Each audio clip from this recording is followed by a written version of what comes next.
تأثيرا وليس دورا اقتصاديا محضا، حيث أنه يمكن يكون هناك تطور اقتصادي وليس هناك تنمية اجتماعية لبعض الفئات داخل المجتمع. هذا السؤالين الكبيرين اللذان يحاول الاقتصاد الاجتماعي والتضامن أن يجيب عنهم. طيب، إذا هذه بشكل مركز الخصائص الأساسية للاقتصاد الاجتماعي التضامن. ما علاقة هذه الخصائص الأساسية بالمرتكزات الفكرية الإسلامية؟ ونحن نتكلم عن التمويل الإسلامي والاقتصاد الإسلامي.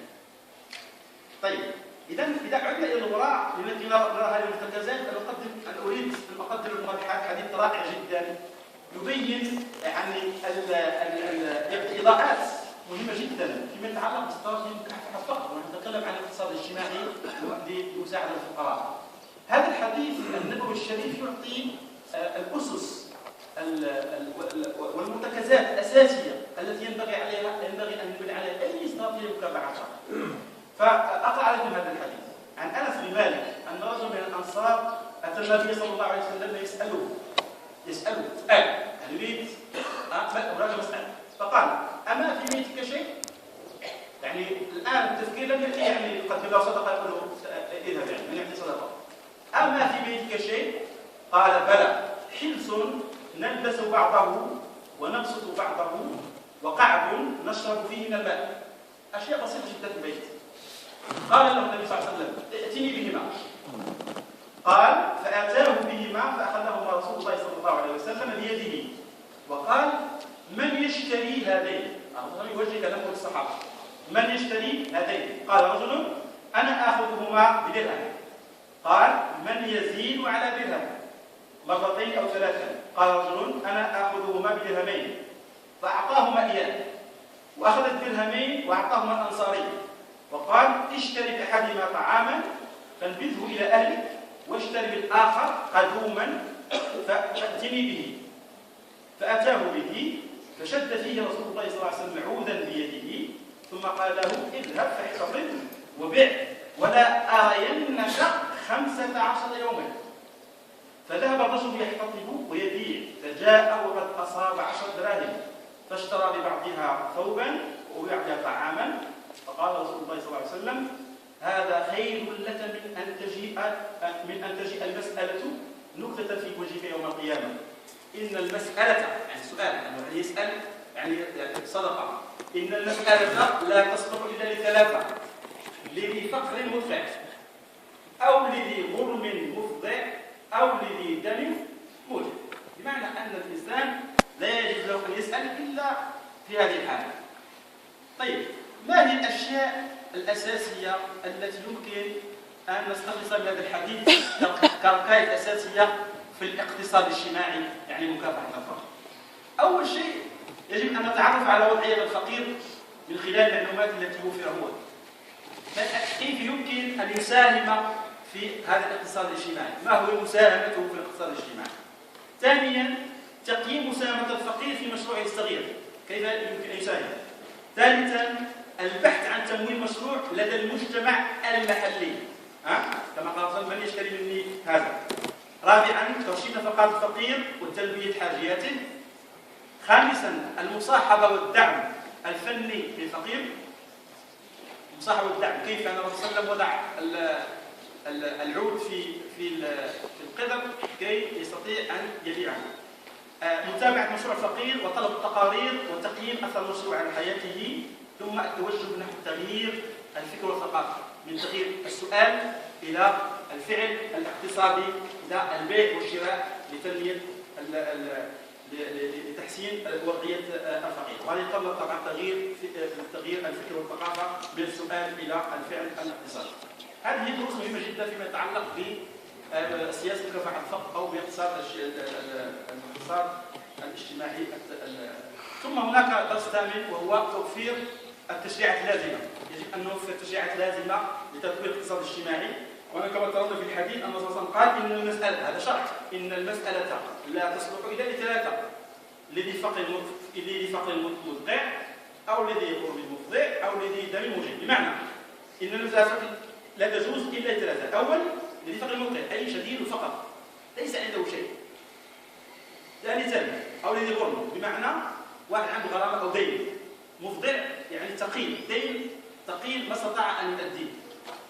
أو الحالة الرابعة أو الذي موجع، بمعنى المراد دم واحد قتل وما عنده الدية كما قال الأستاذ قبل قليل، ما عنده الدية كي يدفع، فيعني ولا الأهل ما عندهم يعني لأهله الدية لدفعها، وبالتالي فيمكن أن نسأل. فقط هناك 3 حالات، أما في الحالات الأخرى كلها فيجب الإنسان أن يمارس الفعل الاقتصادي في إطار التنمية الاجتماعية للمجتمع المحلي. طيب، هذه مرتكزات أساسية مهمة جدا فيما يتعلق بالاقتصاد الاجتماعي التضامني. وهناك نقطة في غاية الأهمية، الآن أصبح مؤخرا في الدراسات الاقتصادية الحديثة يتكلم عن الكثير في بعض المؤلفات، وأصلها يعني موجود في الشريعة الإسلامية. يقول الرسول صلى الله عليه وسلم: أكوني في ضعفائكم فإنما ترزقون وتنصرون بضعفائكم. فإنما ترزقون وتنصرون بضعفائكم. وفي حديث آخر: يا سعد وهل تنصرون وترزقون إلا بدعائكم وصلاتكم وبدعائهم وصلاتهم وإخلاصهم. بمعنى أن الرزق والتنمية الاقتصادية والتنمية الاجتماعية مبنية على ماذا؟ مبنية على ماذا؟ على تطوير وتنمية الفقراء. بمعنى أن لا يمكن أن يكون هناك تنمية حقيقية إلا بتنمية، وهذا وصول فكرة الاقتصاد الاجتماعي التضامني. طيب، إذا الرزق مبني على تنمية الفقراء وتنمية الناس المهمشين في المجتمع. والآن ماذا نلاحظ عمليا الآن في الوقت المعاصر؟ نلاحظ أنه في البنية البشرية البشر على وجه الأرض في 3 أصناف.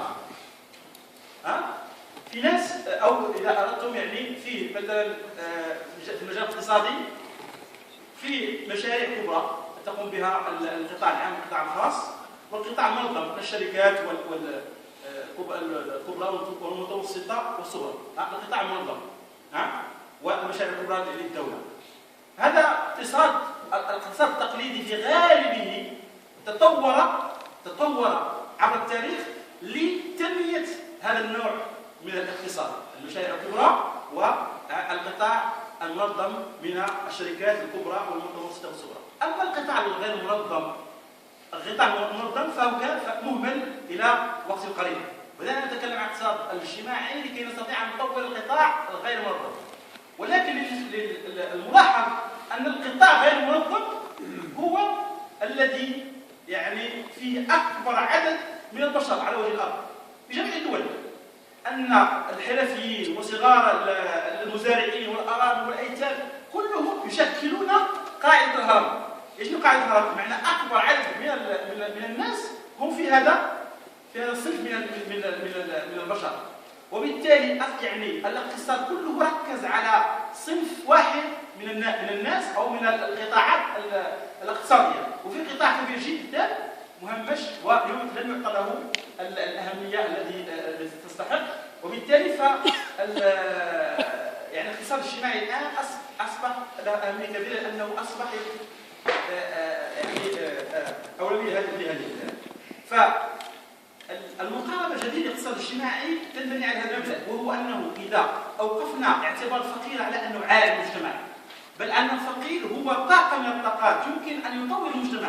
وقاعدة الهرم هذه يمكن العدد الكبير للبشر الذين في هذه القاعدة يمكن أن يكون هناك تطوير كبير جدا للمجتمعات البشرية.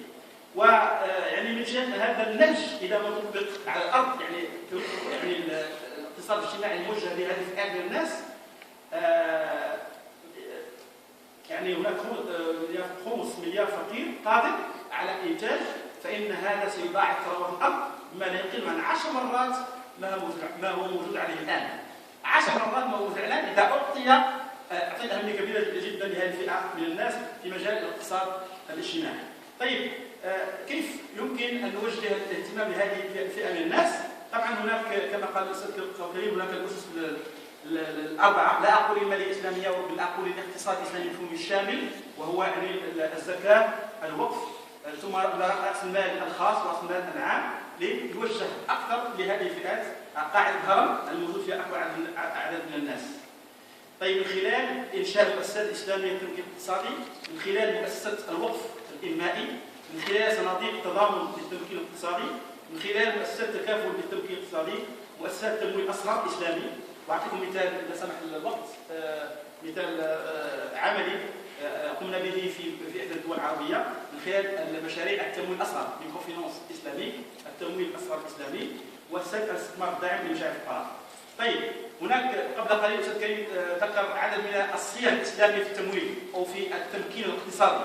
التمكين الاقتصادي وإنشاء مؤسسات وأدوات خاصة بالاقتصاد الإسلامي، وهي الزكاة، الوقف، القرض الحسن، الإحسان، المرابحة، المشاركة، المضاربة، الإجارة، السلم، الاستصلاح إلى آخره. ثم هناك الاستثمارات الداعمة، وهذه الفكرة حقيقة فكرة مهمة جدا وما نطولها في خلال النقاش، كيف يمكن إنشاء استثمارات داعمة في إطار مشاريع جماعية للفقراء، وليس في إطار مشاريع فردية لكل فرد، لأنه الأظهر تجارب أن المشروعات الفردية للفقراء لا تعطي أكلها، بل مشاريع جماعية التي تجمع عدد من الفقراء في إطار مشاريع واستثمارات داعمة من خلال إعداد البنية التحتية للمشاريع التي يقومون بها. ثم هناك التأمينات والمعاش.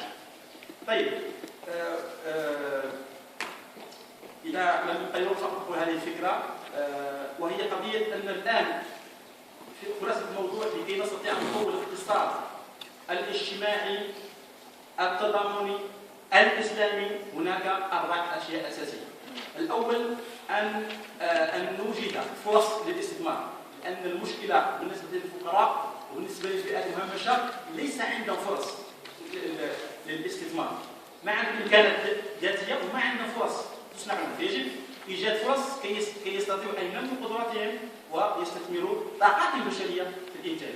ثم هناك الشراكات الذكية، شراكات بمعنى شراكات ما بين حلقات القيمة من بداية الإنتاج إلى التسويق بين القطاع الخاص والقطاع العام. النقطة الثالثة وهي البنية التحتية والاستثمار الداعم كما ذكرت. الرابع التمويل الملائم، ذكر الأساتذة قبل قليل مجموعة من الصيغ الإسلامية، المضاربة، المشاركة، المرابحة إلى آخره.